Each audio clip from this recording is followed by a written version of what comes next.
Olá, irmãos queridos, nós estamos aqui de volta para a nossa terceira aula. Nas aulas anteriores, só recapitulando, nós tivemos bastante informações sobre as parábolas. Nós aprendemos o que é parábolas, nós aprendemos a questão do propósito de Jesus com as parábolas.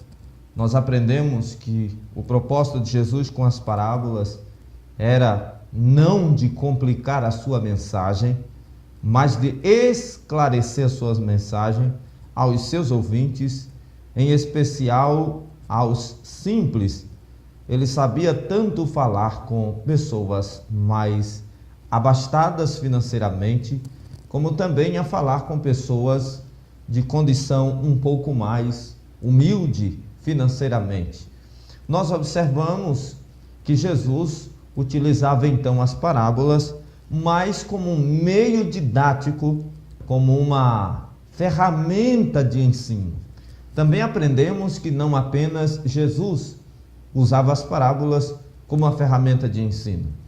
E dando continuidade, e também entrando em outro ponto, dando continuidade à última aula, que o tempo não deu, nós temos cerca de 60 minutos para cada aula, nós observamos e aprendemos que Jesus ele realmente usava para facilitar a palavra aos ouvintes, e que em nenhum momento as Escrituras comprovam que Jesus tenha tido interesse, algum tipo de interesse, de salvar a uns e a outros não, mas que o alvo da sua pregação é para o seu povo, é para aqueles que estavam ali ouvir naqueles lugares, naquele momento.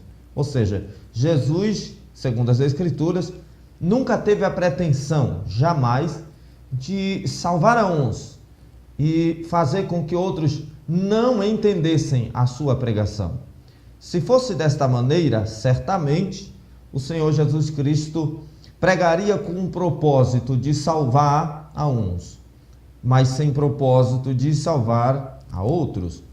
Nós aprendemos, no entanto, com as Escrituras e em pesquisas de muitos materiais de estudo, nós acabamos aprendendo, acabamos entendendo, acabamos por descobrir a importância das parábolas como um meio didático, como uma ferramenta de ensino para que aqueles que ouviam o Evangelho pudessem compreender.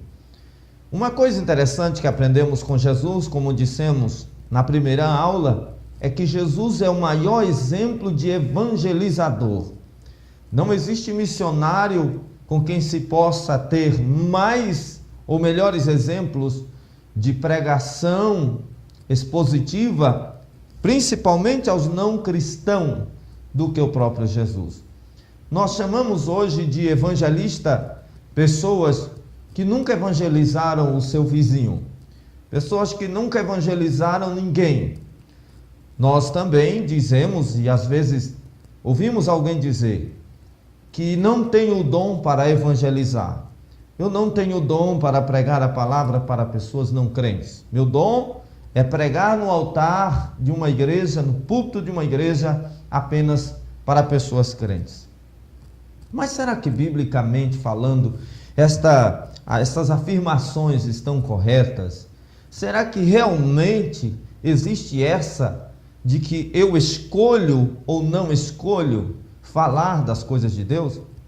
Segundo o que aprendemos nas Escrituras, o ide de Jesus, ele disse: ide por todo o mundo e pregai o Evangelho a toda criatura. Quem crê e for batizado será salvo, porém quem não crer será condenado. Em outro texto diz: está condenado, porquanto não crer no unigênito Filho de Deus.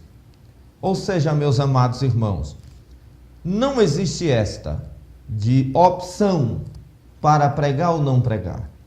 É necessário que você que serve ao Senhor se disponha a pregar o Evangelho, se disponha a anunciar a mensagem salvífica de Cristo e use todos os meios disponíveis para que você possa fazer, como nós estamos fazendo aqui agora, usando meios disponíveis da nossa época, do nosso tempo, para divulgar as Escrituras. Eu tenho certeza que se Jesus ele tivesse encarnado como Verbo de Deus aqui em nosso tempo, no século 21, a era da tecnologia e da informação, eu tenho certeza que o Senhor também usaria, eu não diria que de modo da mesma forma que muitos têm usado redes sociais ou até mesmo os meios de canais de televisores para divulgar-se a si mesmo, ou que às vezes fazem de modo usando métodos que a Bíblia não é a favor em relação à pregação do Evangelho. Mas certamente ele usaria todos os meios tecnológicos possíveis para divulgar o Evangelho, a palavra do Senhor. Talvez, porém, ele não fizesse isso pelo fato de que, a princípio, ele começou pregando entre os judeus e não, a priori, ele fizera com todo o mundo. Não que ele não tivesse o propósito de pregar para todo mundo. Tem pessoas por aí que pregam que Jesus, ele interpretam mal o texto que diz: veio para o que era seu e os seus não receberam, mas a todos quantos o receberam, deu-lhes o poder, após terem recebido, claro, de serem feitos filhos de Deus. Todos quantos o receberam. E há pessoas que dizem: ele tinha vindo para Israel, mas Israel o rejeitou, por isso ele ficou conosco que não somos judeus. Isso não é verdade. Ele veio para o que era seus, os seus não receberam. O propósito de Deus era que da nação eleita por Abraão, a descendência de Sete, viesse o Salvador, e veio. Como Jesus disse para a mulher samaritana em João 4, a salvação vem dos judeus. O propósito de Jesus também foi que ele começasse a divulgação da sua palavra por Israel, e isso também aconteceu. A primeira nação que recebeu o Salvador foi a própria Israel, e foi a primeira nação que também, a partir daí de Israel, se divulgou, se espalhou o Evangelho. E quando eles se recusaram a fazê-lo, a perseguição bateu na porta da igreja primitiva. Use todos os meios disponíveis para pregar, e não use todos os meios disponíveis de desculpas e justificativas sem sentido para não falar do amor de Deus. No grande dia do Senhor, da prestação de contas, do tribunal de Cristo, e para alguns que por acaso não conseguirem chegarem lá na salvação, eles certamente não poderão se justificar e dizer: eu não falei do amor de Deus porque não tinha condições. Eu não falei do amor de Cristo porque eu tinha timidez. Não há justificativa para não se falar do amor de Cristo. É necessário pregar o Evangelho e atender o ide do Senhor. Ide por todo o mundo e pregai o Evangelho a toda criatura, sem acepção. Então Jesus usava as parábolas. As parábolas, como nós já vimos, são pequenas histórias. É uma das figuras de linguagem, o tipo de linguagem, como nós já estudamos, utilizada para que os ouvintes entendessem a mensagem. Com isso, nós aprendemos com Jesus que a pregação a um não cristão, por exemplo, deve ser o mais simples possível. E que a mensagem também, embora para também cristão, não apenas para não cristãos, deve ser de modo expositivo. As pessoas gostam de ir às ruas, por exemplo, já vi casos em que muitas vezes as pessoas vão pregar em um culto chamado evangelístico e elas falam: olha, tem crente que erra dessa forma, tem crente que peca daquela maneira, tem pastor que vai para o inferno errado, tem gente que vai para o inferno errado. Ora, não é para isso que se é a pregação por evangelismo.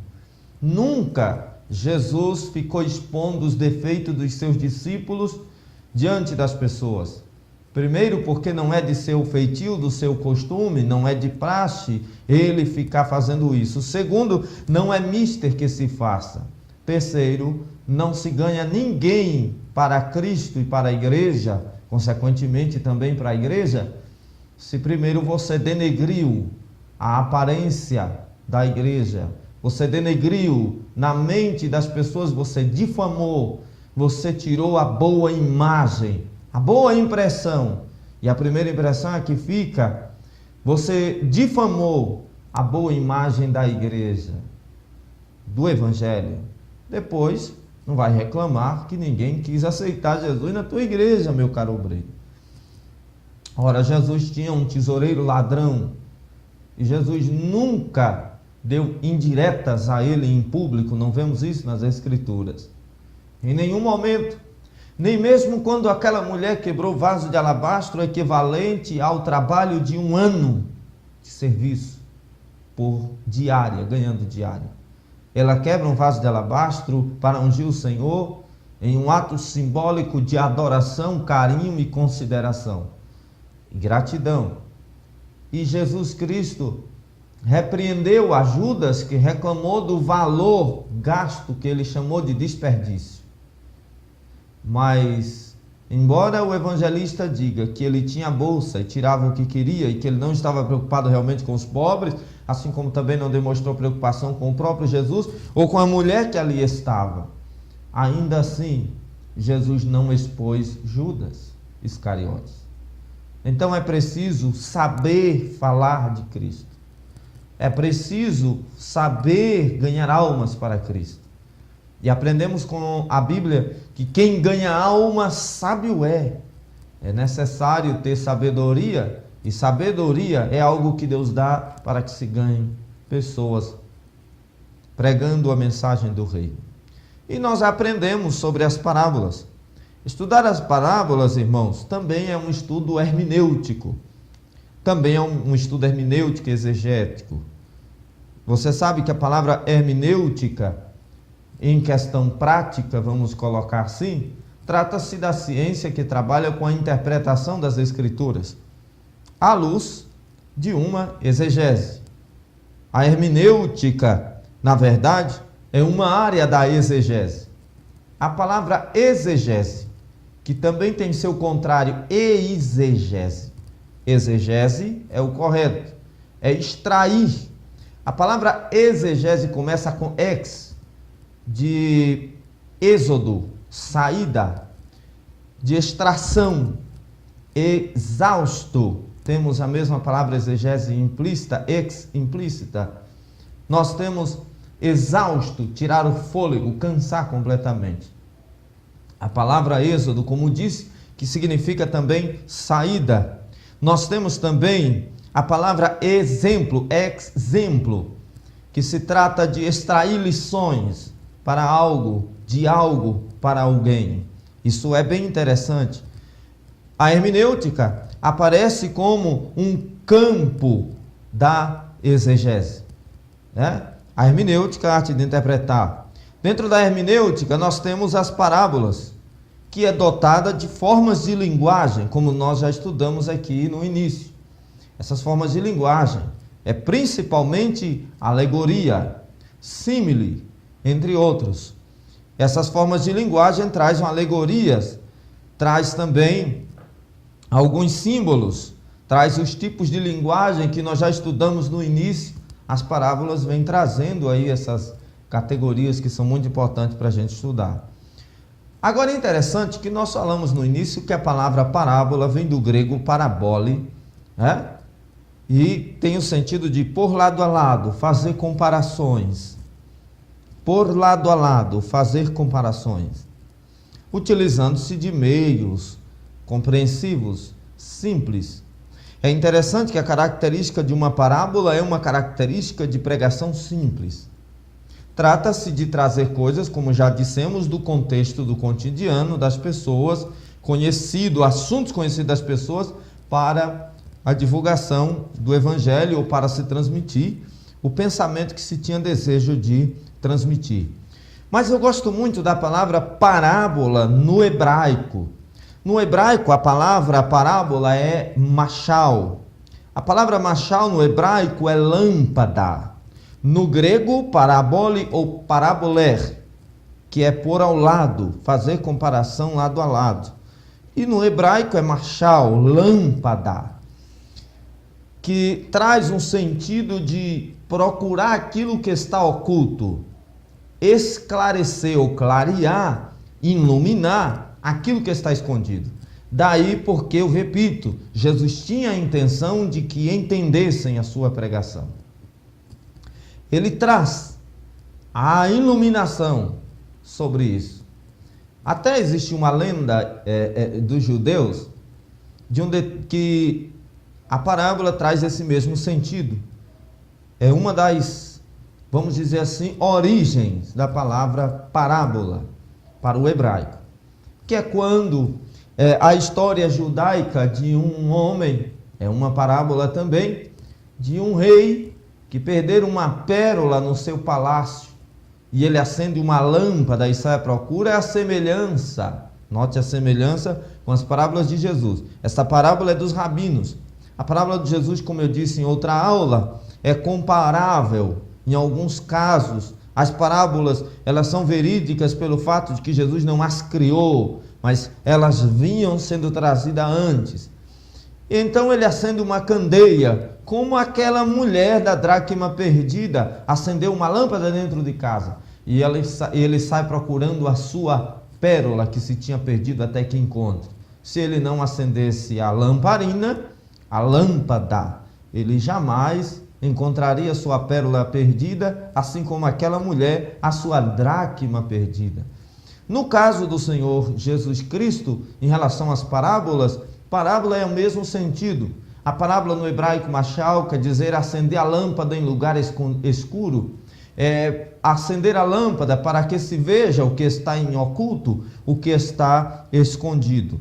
Jesus usava então parábolas, sim, para esclarecer a mente dos seus ouvintes, mais simples, trazendo iluminação por meio do seu ensino. Olha que coisa gloriosa. Hoje em dia a gente observa a Bíblia, a gente diz, é muito difícil. A Bíblia é um livro muito complicado, tem uma linguagem um pouco difícil. E as editoras, claro, que bom que isso acontece, traz versões. Às vezes as versões têm lá seus problemas, né, a considerarmos. Às vezes tem lá suas dificuldades na interpretação dos textos. Às vezes fogem um pouco do sentido real do texto. Quando elas não distorcem a sua mensagem, a substituição de palavras antigas, vamos dizer assim, por palavras mais odiernas, mais populares, trocando, por exemplo, vós por vocês, trocando, por exemplo, tu por você também, trocando convosco por com vocês, facilita muito a compreensão, né? Trocando palavras como caridade, colocando o amor, que são palavras sinônimas, né? Então, isso daí facilita muito na compreensão das Escrituras. Mas, na verdade, a mensagem por trás dela depende da inspiração do Espírito, pois é fruto de Deus. Como estamos em uma questão, em uma situação em que aqui se prega e se ensina teologia pentecostal, nós pentecostais defendemos que a Bíblia é inspirada por Deus em sua totalidade, é inerrante na sua mensagem. Ela não erra em absolutamente nada. O que existe às vezes é aparente contradições, mas não real contradição. Então, Jesus procurava facilitar a compreensão e hoje o seu Espírito, o mesmo que estava sobre Jesus. Lembra de Jesus lendo um dos capítulos de Isaías, o capítulo 61, o Espírito do Senhor está sobre mim, porque Ele me ungiu para pregoar liberdade aos presos. Ele diz que o Senhor lhe ungiu para abrir os olhos aos cegos, trazer iluminação. Essa iluminação só é possível através das Escrituras. Interessante que quando o Espírito Santo, você prega o Evangelho do modo correto, o Espírito de Deus atinge o coração do ouvinte que está te ouvindo. Nós sabemos na história, e eu recomendo para você ler histórias de grandes homens de Deus do passado, que pregaram o Evangelho com muita autoridade espiritual. Desculpe você, pregador, que gosta, eu particularmente vou dizer isso de modo particular. Hoje tem muita gente por aí que por falta às vezes de bagagem, que eu digo de comunhão, Acha que conhecimento é tudo? Tem igrejas por aí que o cara bota um fundo musical bem emocionante e ele começa a pregar fazendo aquela dramaturgia e as pessoas entram, mergulham na sua mensagem. Mas não é na mensagem, na verdade, que eles estão mergulhando. Eles estão mergulhando no que está sendo sugerido a mergulhar. Na verdade, o seu emocional está sendo tocado, não o seu espírito. Mas os pregadores expositivos não eram assim. Os pregadores da palavra do modo correto, assim como Jesus, não utilizava de meios que conduzisse o ouvinte à emoção. O objetivo era pregar de modo claro e de modo que viesse a ser intrépido no espírito. Você lembra de Estevão? Estevão, homem simples, diácono da igreja primitiva, no início dela, aparece na Bíblia como o primeiro mártir da igreja. O irmão Estevão, ele começou a pregar o evangelho em sua nação, entre os judeus. O trabalho que lhe deram na igreja, por revelação do Espírito, foi, na verdade, de trazer assistência, de ser um servo dos crentes. Pois a palavra diácono, diaconia, tem o sentido de servo, e o significado é servo. Então ele veio para pregar, para cuidar, para servir as mesas, a necessidade que os apóstolos não estavam tendo condições de estar visitando. Os apóstolos disseram: nós vamos nos dedicar à pregação e vamos nomear pessoas para estar cuidando de pessoas que precisam na igreja, as viúvas, os órfãos, os necessitados. Verdadeiramente isso não era comunismo religioso, isso era amor, isso era um ágape entre os irmãos. Mas a questão, meus irmãos, é que Estevão, ele nasce para um propósito, mas ele vai pregar o evangelho, e ele prega com tamanha autoridade. Não tinha toque musical, não tinha nada dessas coisas, mas ele prega com tamanha unção que a Bíblia diz que os seus opositores, é claro, ou se convertiam ou tinham o que eles tiveram, comichões nos ouvidos. Até Saulo ainda estava lá longe de Deus. Nome judeu de Paulo é Saulo, nome romano é Paulo, né?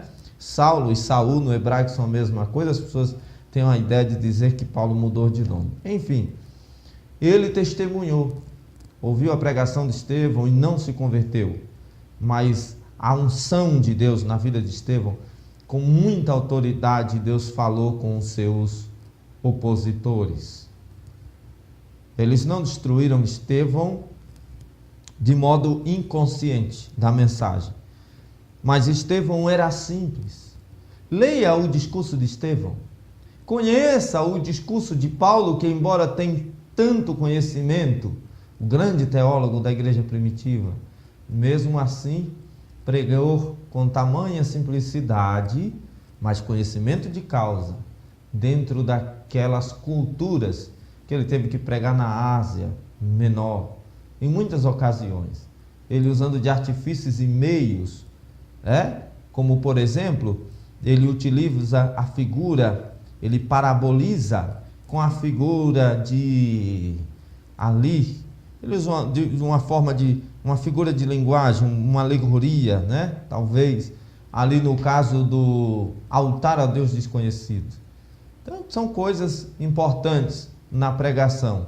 Você precisa ser claro, simples e objetivo na pregação, como foi Jesus. Você precisa acender a luz no escuro, para que os seus ouvintes possam entender a mensagem do Evangelho. O apóstolo Paulo, por exemplo, sempre aproveitava algumas ocasiões. Como Jesus, lá com a mulher de Samaria, aproveitou o poço. Ele pediu água. Ele não fingiu sede, não estou dizendo isso. Mas ele buscou uma oportunidade de puxar conversa com uma mulher. Pois sendo ele judeu, e sendo ela mulher e ele homem, e ela samaritana, eles não podiam se comunicar dentro do contexto cultural. Mas ele tinha que arrumar uma forma de falar com ela e arrumou a sua forma. Ali diante do altar ao Deus desconhecido, sabemos que não era a Deus o altar. Nós conhecemos que os atenienses, eles criavam tantas imagens de tantos deuses. Segundo os historiadores, eles pensaram consigo: talvez tenha algum Deus que nós não conheçamos, e para não desagradá-lo, vamos fazer um altar sem imagem, porque não sabemos que Deus possa ser esse. Então faz um altar e coloca o título ao Deus desconhecido, diante de ocasiões históricas que lhe haviam acontecido, que eles julgaram ser milagres. O apóstolo Paulo, andando naquela praça, viu as imagens, ficou horrorizado com a idolatria, enquanto esperava os irmãos que viriam lhe auxiliar.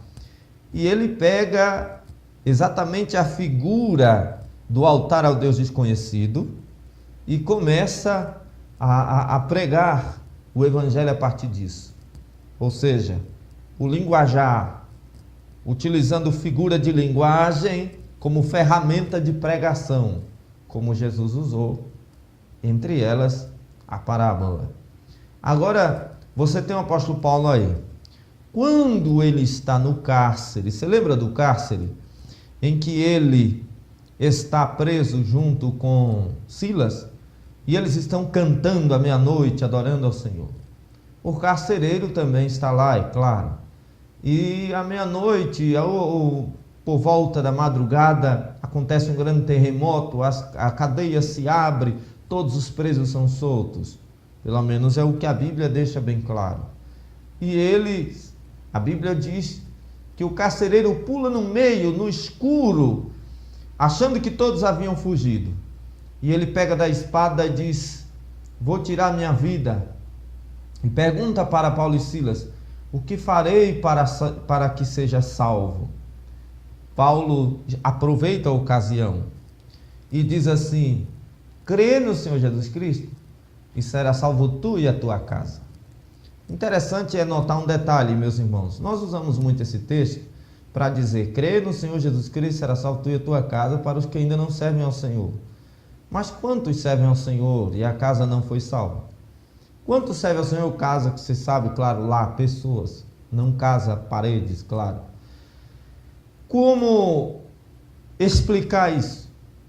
Porque se fosse assim, você que está participando desse estudo, e eu recomendo inclusive você que chegou agora a olhar as outras aulas para que você possa entender do que estamos falando agora. Você talvez tenha ouvido essa pregação e você está esperando até hoje que a tua casa realmente seja salva, mas tua casa ainda não alcançou salvação em Cristo. Só você é cristão. Está difícil. E você deve dizer assim: mas o Senhor tem que cumprir, porque Ele é fiel à sua palavra. Crê no Senhor Jesus Cristo e será salvo tu e a tua casa. Ora, é um texto circunstancial. O que eu quero salientar aqui é que Paulo aproveitou de ocasiões para usar figuras de linguagem, para usar alegorias, para parabolizar em alguns poucos casos também a questão da parábola. Ele usou aqui principalmente a símile, a alegoria e tal, para que ele pudesse falar o evangelho e divulgar. Estratégia de Paulo. Paulo aprendeu também com os rabinos, mas mais ainda com o seu Salvador. Agora, do que ele estava falando? Havia uma lei que determinava que se os presos fugissem, o carcereiro responsável pelos mesmos haveria de morrer, e também a sua casa, não podia ficar descendência alguma do carcereiro. Quando o carcereiro pula no meio e pergunta então o que deve fazer para ser salvo, que ele queria matar-se, ele queria tirar sua própria vida, Paulo diz: não faça mal a si mesmo. O que deve fazer para ser salvo? Paulo responde: crê no Senhor Jesus Cristo, será salvo tu e a tua casa. O detalhe é que Paulo estava falando da circunstância, o carcereiro estava falando da circunstância de salvação física, da morte, por causa dos presos que ele julgava ter fugido. O carcereiro julgava ter fugido. Mas Paulo parece aproveitar isso para falar de salvação em Cristo. Parece não, claramente ele aproveitou para impetrar a pregação do evangelho, para colocar, para divulgar ao coração do carcereiro a pregação sobre Jesus Cristo. Se você crê no Senhor Jesus Cristo, ele diz ao carcereiro, você e tua casa serão salvos da morte. Embora ele não tenha acrescentado da morte, nós sabemos contextualmente É importante o contexto na hermenêutica e exegese. Contextualmente, que Paulo estava falando justamente, que o carcereiro estava se referindo a não morrer ele e sua família pela fuga dos presos, e não da salvação em Cristo. Mas Saulo aproveitou e colocou no meio. Saulo aproveitou e fez uma comparação entre a condenação à morte dele e dos seus, pelos romanos, os líderes, os seus comandantes, com a salvação em Cristo. Brilhante. E você não vê mais Saulo preso. Você não vê mais Saulo sendo chicoteado, e os presos ficaram todos lá, como prova de que um grande milagre realmente Deus estava operando através de tudo. Quem estuda as prisões do tempo de Saulo sabe que a coisa não era brincadeira, e que se você tivesse a chance de fugir, certamente fugiria qualquer um de nós, né? Então, é o sentido da palavra no hebraico, né? No grego, nós temos a junção na palavra parábola de duas. Isso aqui é para a gente falar do próximo ponto. Eu estou trazendo de volta o significado no hebraico e no grego. Nós temos a junção de duas palavras, que é a palavra para, ao lado de, e bolé, ou boler, né? Que tem a palavra de lançar alguma coisa ao longe. A palavra para ao lado de, comparação, e a palavra bolé, ou bole, que tem o significado de lançar alguma coisa ao longe, ou ao lado, lançar para compreender, lançar para perto de alguém, na verdade, não ao longe. Qual é o sentido disso aí?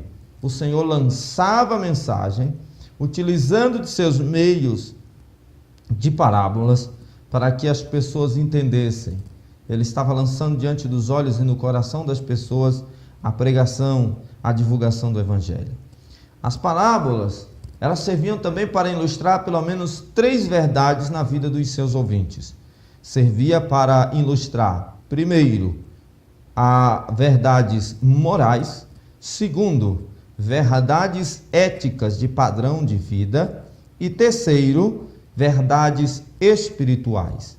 A parábola servia para ilustrar na mente dos seus ouvintes verdades morais, verdades éticas e verdades, acima de tudo, espirituais na mente dos seus ouvintes. Brilhante Jesus, não? As parábolas realmente são importantes. Você pode, quando pregar o Evangelho, também estar introduzindo parábolas na sua pregação. Mas, em especial, as bíblicas. Pregar usando parábolas é maravilhoso. Embora a sua interpretação seja algo muito complicado de se fazer, hermenêutica e exegeticamente, e mais na frente nós vamos estar estudando sobre a interpretação das parábolas. Como interpretar as parábolas corretamente, né? Agora, algumas pessoas podem perguntar, como alguns têm nos enviado perguntas, qual é a diferença de parábola e fábula? Ou ambos são as mesmas coisas? Não, a parábola e a fábula não são as mesmas coisas. Numa parábola, por que não é a mesma coisa? A parábola não é uma fábula. Porque a fábula, irmão, é uma forma de história ilustrativa, fictícia, e que usa a fantasia mediante a apresentação de animais que falam ou de objetos que falam, para que os ouvintes possam entender também uma verdade que estejam querendo mostrar. Já uma parábola, ela jamais foge da realidade, não utiliza de artifícios que fale de modo a, vamos colocar assim, a substituir falas de humanas por animais, ou seja, a parábola não é fantasiosa, nem mesmo a do rico e Lázaro. As parábolas não são fantasiosas. As parábolas também não é uma história como algo que ocorreu no passado, como contar a história do rei Davi, ou a história de Adão e Eva, que não é uma alegoria como muitos dizem, e nem uma parábola. Trata-se de uma história literal, assim como Sodoma e Gomorra, e etc, e etc. Agora, no livro de Juízes, eu vou dar aqui um exemplo de uma fábula. No livro de Juízes, nós temos um exemplo maravilhoso do que é uma fábula. Juízes capítulo 9, o versículo de 8 a 15. Juízes capítulo 9, 8 a 15, na edição. Você já viu que nossas aulas ficam na íntegra, não fazemos corte, para que fique mais fácil de você seguir a nossa linha de raciocínio, de você entender o propósito, a forma como nós estamos falando aqui na nossa aula. Juízes capítulo 9, versículos 8 ao versículo de número 15. É interessante, uma fábula bastante interessante, diante de uma crise de liderança em Israel no período dos juízes, que foi um período conturbadíssimo, muito conturbado. Foi um período em que nós tivemos aí 13 juízes, o último deles foi Samuel, que aí entrou depois de Samuel, o período das dinastias, tendo Saul primeiro, que seria capitão, mas ele se apressou, né? Se tornou rei, enfim. Depois Deus escolhe, o povo escolhe Saul, Deus escolheu a Davi. Mas o período dos juízes foi complicadíssimo, até anjos o Senhor enviou para falar de arrependimento para os judeus, durante aquele período crítico da história judaica. Então nós temos aqui uma fábula baseada nesse contexto, né? Na fábula, que é diferente da parábola, como já dissemos, Juízes 9, versículo 8 ao versículo de número 5, o texto sagrado diz: foram uma vez as árvores, nós temos aqui uma fábula contada por um grande personagem, um personagem importante nas Escrituras, que o amado irmão deve conhecer, que está no contexto aí, né, dessa história. História sagrada, onde temos uma história com que é a fábula, para ilustrar e transmitir verdades que se desejava fazer naquele contexto. Então nós temos aqui o versículo 8. Foram uma vez as árvores a ungir para si um rei, e disseram à oliveira, reina tu sobre nós? Porém a oliveira a oliveira lhes disse: deixaria eu a minha gordura, que Deus e os homens em mim prezam, iria labutar sobre as árvores?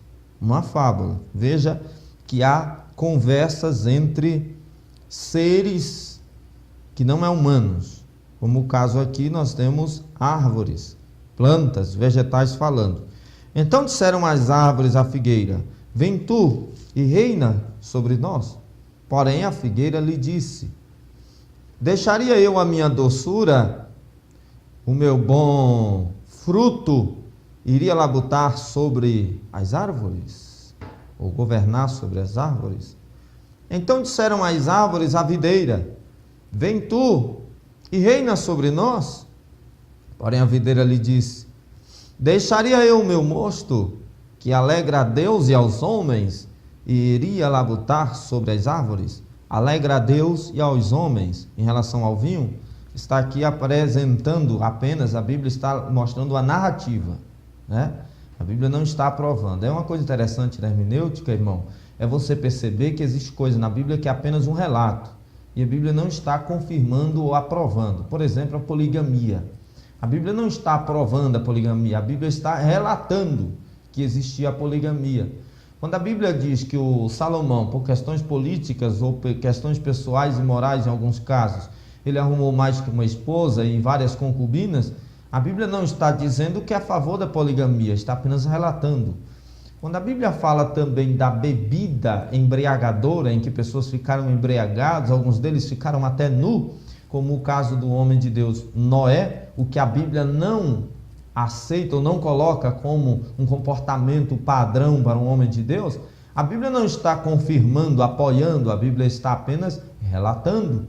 Quando a Bíblia fala, conta alguma coisa que diz respeito a uma afirmação de alguém, como é o caso aqui, o vinho alegra a Deus, está dizendo aqui, alegra a Deus e os homens, a Bíblia não está dizendo isso, que realmente o vinho alegra a Deus, mas está apenas utilizando, são formas de linguagem, é apenas um relato de alguém, de um personagem. No livro de Jó, que é onde um dos livros onde temos textos que nós mais encontramos tipos de linguagem, figuras de linguagem, como já estudamos na primeira aula, as figuras principais de linguagem na Bíblia, o livro de Jó é abundante nessas questões. Muitas das vezes nós vemos pessoas pregando, utilizando no meio de seus sermões palavras, frases ditas pelos personagens do livro de Jó e defendem os pregadores que assim as utilizam como sendo doutrinário. Não, irmãos, é apenas um relato. A Bíblia apenas está relatando. A Bíblia não está aprovando, confirmando, achando correto. Por exemplo, há texto na Bíblia que parece mais o deísmo. Deus criou todas as coisas, mas depois se ausentou do mundo. Nós vemos um dos amigos de Jó dizendo: Deus não se importa com o homem. Nós vemos também falas, diálogos em Jó, que traz um sentido de panteísmo. Deus é toda a natureza, Ele é o próprio universo. E na verdade nós sabemos que não é nada disso. Deus não é a natureza, Deus não é a criação, Deus não é a força da natureza. Essas coisas é que são sua criação. Deus é um ser pessoal, embora não seja humano, porque pessoa diz respeito à personalidade e não a corpo físico, como nós já estudamos em aulas aqui de antropologia. Então observa só uma coisa interessante. O que nós estamos vendo aqui é apenas um relato. Ok? A Bíblia apenas está relatando, não está aprovando, não está confirmando, não está aceitando, apenas está relatando. Então disse-lhes a videira, é uma fábula, lembrando: deixaria eu o meu mosto, que alegra a Deus e aos homens, iria labutar sobre as árvores? Então todas as árvores disseram ao espinheiro: vem e reina sobre nós. E disse o espinheiro às árvores: se na verdade me unges rei sobre vós, vinde e confiai-vos debaixo da minha sombra no espinheiro, da minha sombra, mas se não, saia fogo do espinheiro, que consuma os cedros do Líbano. Interessante. Essa aqui é uma fábula. E aí os versículos 16 a seguir vai trazer a aplicação da fábula. Você vê que é diferente de uma parábola. Você não vê Jesus contar fábulas. Você vê Jesus parabolizar. Você vê Jesus contar parábola, usando formas de linguagem, muitas das vezes inseridas alegorias no meio das parábolas, né? Com um equilíbrio de alegorias. Aqui nós temos a fábula, porém, também serve para comparações. Por exemplo, aqui nessa fábula que nós lemos, nós observamos uma coisa interessante nas fábulas. O que nós observamos? Nós observamos que o diálogo aqui, o personagem, ele utiliza na sua fábula, para a comparação com as nações, com a sua nação, Israel é a sua nação, e ele utiliza exatamente exemplos de questões alegóricas. Como alegoria, ele utiliza figuras que representam, no caso aqui, árvores que representavam a sua própria nação. Quais são as árvores que aparecem? Por favor, que você esteja com a sua Bíblia aberta aí. Ele utiliza a figueira, ele utiliza a videira, ele utiliza o espinheiro, ele utiliza o cedro, mas não é qualquer cedro, ele utiliza o cedro do Líbano. Ele utiliza aqui. Observe uma coisa: a figueira e a videira são tidos como os símbolos nacionais. No livro do profeta Abacuque, quando ele utiliza uma forma de linguagem também na sua oração, no capítulo 13, que ele diz: portanto, ainda que a figueira não floresça. Figueira é símbolo nacional. Ele não está falando de questões apenas espirituais, mas também nacionais, pois ele foi enviado como profeta nacional. Mas também está falando em outro sentido: o figo servia para remédio, medicamento. Lembra de Ezequias, quando Deus lhe acrescenta 15 anos de vida? Deus orienta o profeta e diz: coloca a pasta de figos sobre as feridas, e colocando ele ficou são. Pasta de figos. Figueira representa isso. Videira, vinho, como diz lá também Abacuque no capítulo 13. E o produto da oliveira minta, e não haja fruto na videira. Na verdade, que figueira, oliveira e videira são símbolos de Israel. são as maiores produções da Palestina nos períodos do Antigo e do Novo Testamento, no período entre os dois testamentos. Até hoje tem servido, segundo os estudiosos aí, de grande recurso, né, financeiro, de negócio de comercialização para o exterior, por meio dos palestinos, ali em toda a região do Oriente Médio. Então, quando ele fala figueira e videira, ele está se referindo aos símbolos nacionais nesta fábula. Mas quando ele fala do espinheiro, ele está falando de ameaça, porque o espinheiro não é símbolo nacional de nada. O espinheiro é símbolo de ameaça. Quem se deitaria à sombra do espinheiro, que o espinheiro é tão baixo, que só seria possível estar à sua sombra se deitasse sobre eles ou entre eles? Isso seria uma grande ameaça. Ele está falando que o oponente a ele era uma grande ameaça, pois a briga ali era política. Aqui nós encontramos, e depois você lê o texto inteiro que é o correto, tá bom? Ameaça, falta de apoio. O cedro do Líbano, que não é qualquer cedro. Existia o cedro comum, mas este cedro é o cedro do Líbano. O cedro do Líbano na Bíblia, segundo o que está em Amós capítulo 2, versículo 9, o cedro do Líbano, um dos profetas menores, Amós, que entendia muito de agricultura, né? Pois ele se apresenta como boiadeiro ou vaqueiro aqui no sertão. O profeta Amós, ele utiliza essa forma de linguagem e mostrando que o cedro do Líbano era um cedro especial, mais alto, e era muito comercializado porque sua madeira é mais resistente, é muito mais duradouro. Por exemplo, Salomão utilizou o cedro do Líbano no templo. É uma madeira muito procurada até hoje, está praticamente extinta e hoje é protegido no Oriente Médio o cedro do Líbano, porque se trata de uma coisa muito cara e raríssima para se fazer objetos de madeira, né? Uma porta, uma mesa com algo assim com este cedro torna-se muito caro, muito caro, muito caro, e era utilizado para construir palácio. Esse cedro do Líbano também, ele é símbolo de grandeza, segundo Amós, porque ele se trata de uma árvore muito alta, grandiosamente alta. E veja que a fábula fala de sombra, de cobertura. Sombra é cobertura, proteção. E o espinheiro diz: saia fogo de mim e queime o cedro do Líbano, ou seja, o mais alto, queime o maior, queime aquele que dá sombra e força de proteção sobre todos vocês. O espinheiro é um arbusto do deserto e é comum um arbusto pegar fogo. Você lembra da sarça lá de Moisés? Há quem diga que o milagre da sarça foi pegar fogo. Não. Pegar fogo era algo comum numa sarça. O grande milagre da sarça, o texto deixa claro, é que ela queimava, mas não se consumia. Isso que não era normal, não era ela acender, ela era não se consumir. Isso aí que não era algo que se diga normal, né? Então, para você entender, nós estamos falando sobre usar os meios de pregação utilizando parábola, ou parábola como estratégia para a pregação do reino. Jesus utilizou essa estratégia, continuando a segunda aula, essa aqui terceira, em que nós aprendemos e vemos na Bíblia, usando textos sagrados, de que Jesus não utilizou as parábolas para impedir, escolher pessoas para salvar e outras para condenar, como alguns afirmam. Não, mas que ele utiliza as suas parábolas pregando a todos os seus ouvintes para esclarecer, para facilitar. Agora, é verdade que quando a Bíblia diz que